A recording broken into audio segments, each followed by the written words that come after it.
Today I'm going to give you a rundown of a bunch of mistakes I've seen new illustrators make, and, to be honest, mistakes that I've made myself. There's no judgment here, some things you just don't know until you know. So I hope I can spare you a bit of the embarrassment and wasted time that I've experienced.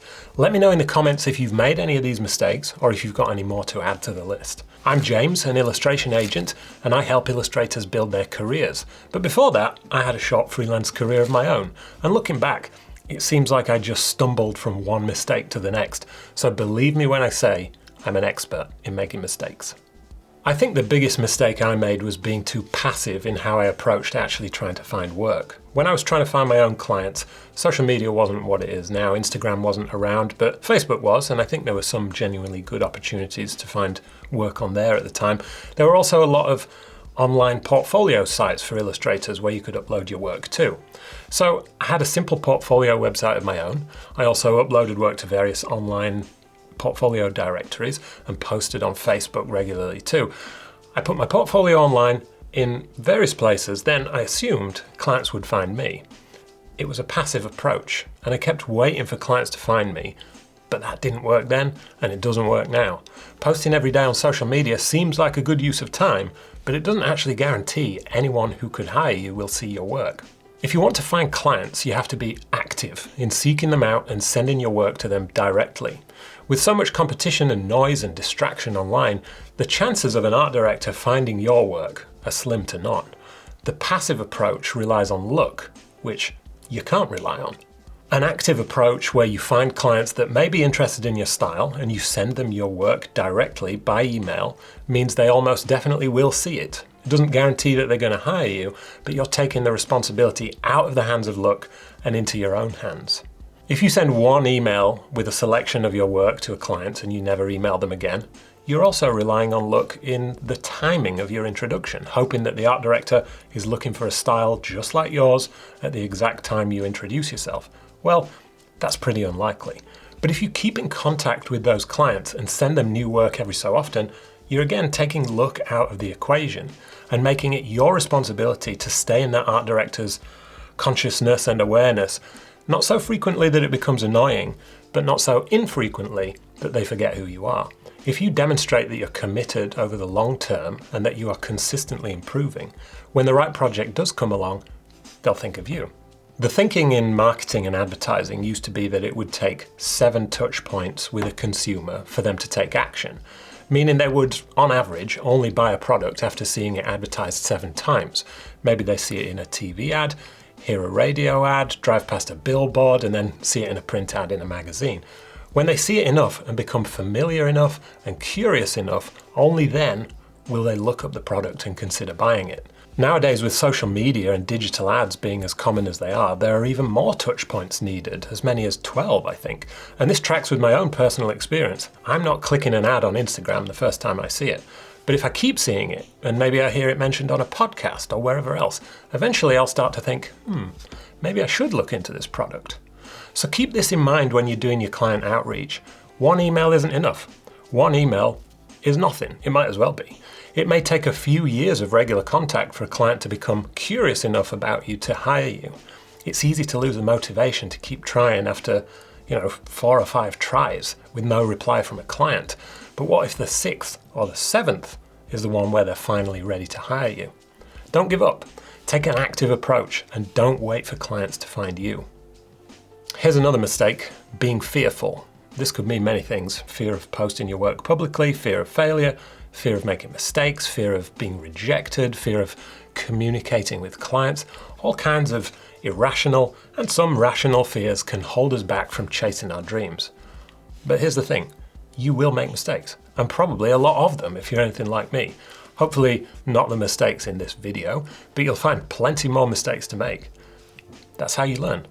We learn from our mistakes and improve as a result of them. They are an essential part of the process of learning anything worth learning.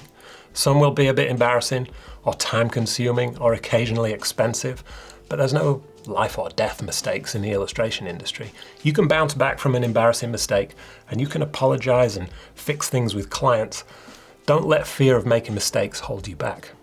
If you're scared of posting your work publicly, you'll never succeed as an illustrator. So what's actually more scary? Posting your work online for people to judge, or living your life without ever knowing if you've got what it takes to make money from your art? Which one are you going to regret when you're in your 70s? I think it's an easy choice. I used to be scared of getting in touch with clients or speaking on the phone where I didn't have enough time to plan what I was going to say. And I was scared of asking too many questions because I didn't want the client to think I didn't know what I was doing. Well, clients are just like you. An art director is creative and wants to be recognized for that creativity. They have a boss and they have their own insecurities.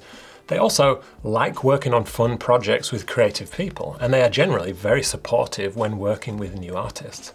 They want to help you, and you'll work better as a team by asking a lot of questions and asking for feedback and advice. So accept that some things will be scary at first, but the more you do them, the easier they'll get. And getting over those fears, although it's easier said than done, will help you to get to where you want to go faster. Be brave. If you're liking this video so far, hit the like button. Related to those fears, another mistake I've seen is artists not seeking out feedback on their work. And if they do get feedback, they don't act on it. You are not necessarily the best judge of your own work. Getting an outside perspective on what you make can help you see it from different angles, identify opportunities, and can help you avoid mistakes. When you're in the creative zone and you're overflowing with ideas and you're making lots of new work, that's the time to get all those ideas out onto the page or onto the screen and be completely unfiltered and unedited. Make the most of those moments because they're pretty rare. But writers need an editor to help make their writing the best it can be. And athletes have coaches to advise them on their form and their technique. Comedians get feedback from crowds every night when they test out new jokes. The only way to make your work the best it can be is to get feedback from the people you're trying to attract with your work. As you get more skilled and confident and experienced, you'll need less and less feedback because you'll have a solid vision for your creative career. But at the start, we all need a bit of help. Since the music producer Rick Rubin published this excellent book, The Creative Act, I've seen interviews with him talking about how he makes what he wants and what he likes, and he doesn't even consider the audience when he's mixing a track. That's awesome and aspirational, but do you think he started out with that level of confidence and expertise in being able to create something that millions of people love? No. He can do that now because he's an industry leader. He hasn't been a beginner for a very long time. I do a lot of portfolio reviews with illustrators. You can see some of them on the channel. And I would say that most of the people I speak to don't take any action on what we discuss in the portfolio review. I've worked in the industry for 10 years-ish. I don't consider myself an expert, and there are plenty of people who've been in the industry a lot longer than I have, but I know some stuff. So if an illustrator seeks me out for my professional opinion on their portfolio and then doesn't take any action on it, what's the point? It's a waste of time and money. If they were to trust in my professional opinion or the opinion of any of the other people in the industry who offer portfolio reviews and do what we recommend, they may find themselves with a better portfolio and being able to find clients more easily. If they don't try it, they'll never know. So seeking out feedback from friends, peers, teachers, professional illustrators, agents, art directors, etc. is going to be really helpful in improving your work, but only if you act on it. Some things you may disagree with, and that's fine, but if you get some feedback from an art director who could potentially be a client for you in the future, their advice should carry a lot of weight. They're the people you want to impress, so it's got to be worth at least trying what they suggest. Here's another mistake I see often. Illustrators make what they want and hope that it will resonate with clients. That's relying on luck again. As an artist, you have a creative vision for your work, which is important, but as a commercial artist, you are making work that solves a problem for a client. You know your work better than anyone else, but the client knows their company and the problem they're trying to solve better than you do. Your job is to help them solve their problem. That's what they're paying you for. So a professional illustrator has to consider the needs of the client. That doesn't mean you shouldn't be offering your insights and making suggestions, but sometimes we've got to leave the ego at the door and prioritize the needs of the client.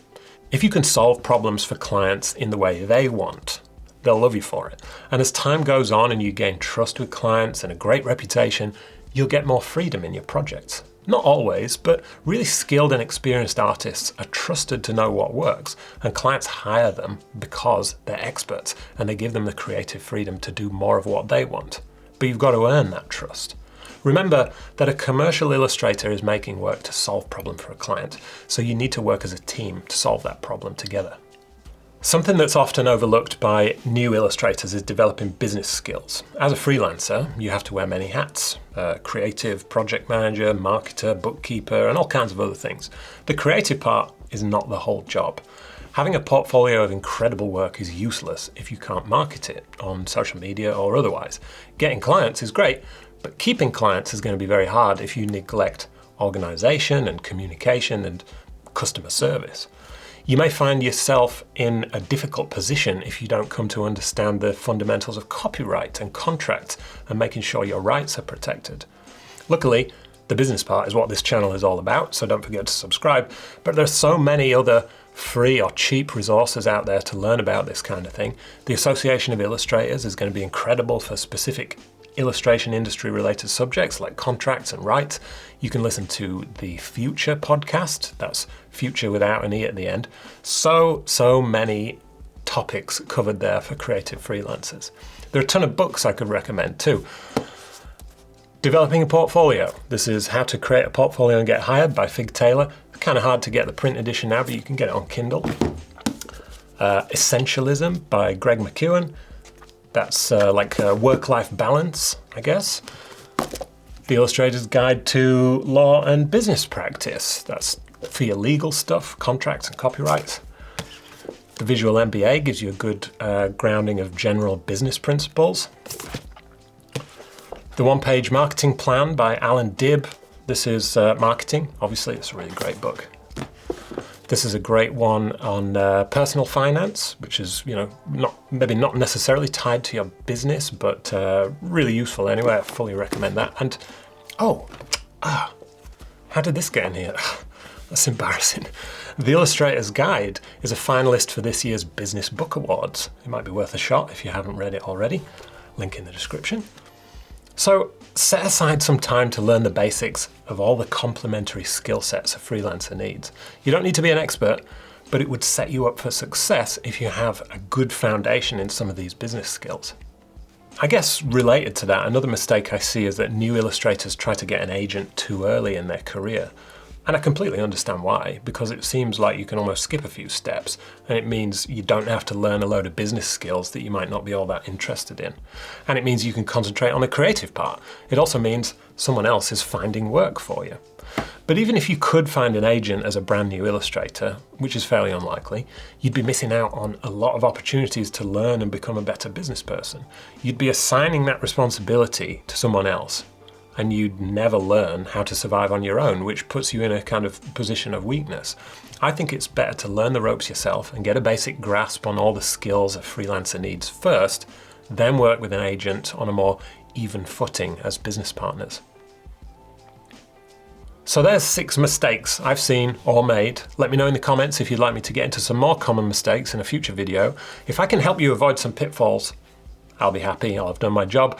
But if you make them anyway, that's okay, it's all going to be fine. You can't ever truly be an expert without having made a lot of mistakes. So I say, go for it. Experiment, try everything, fail lots.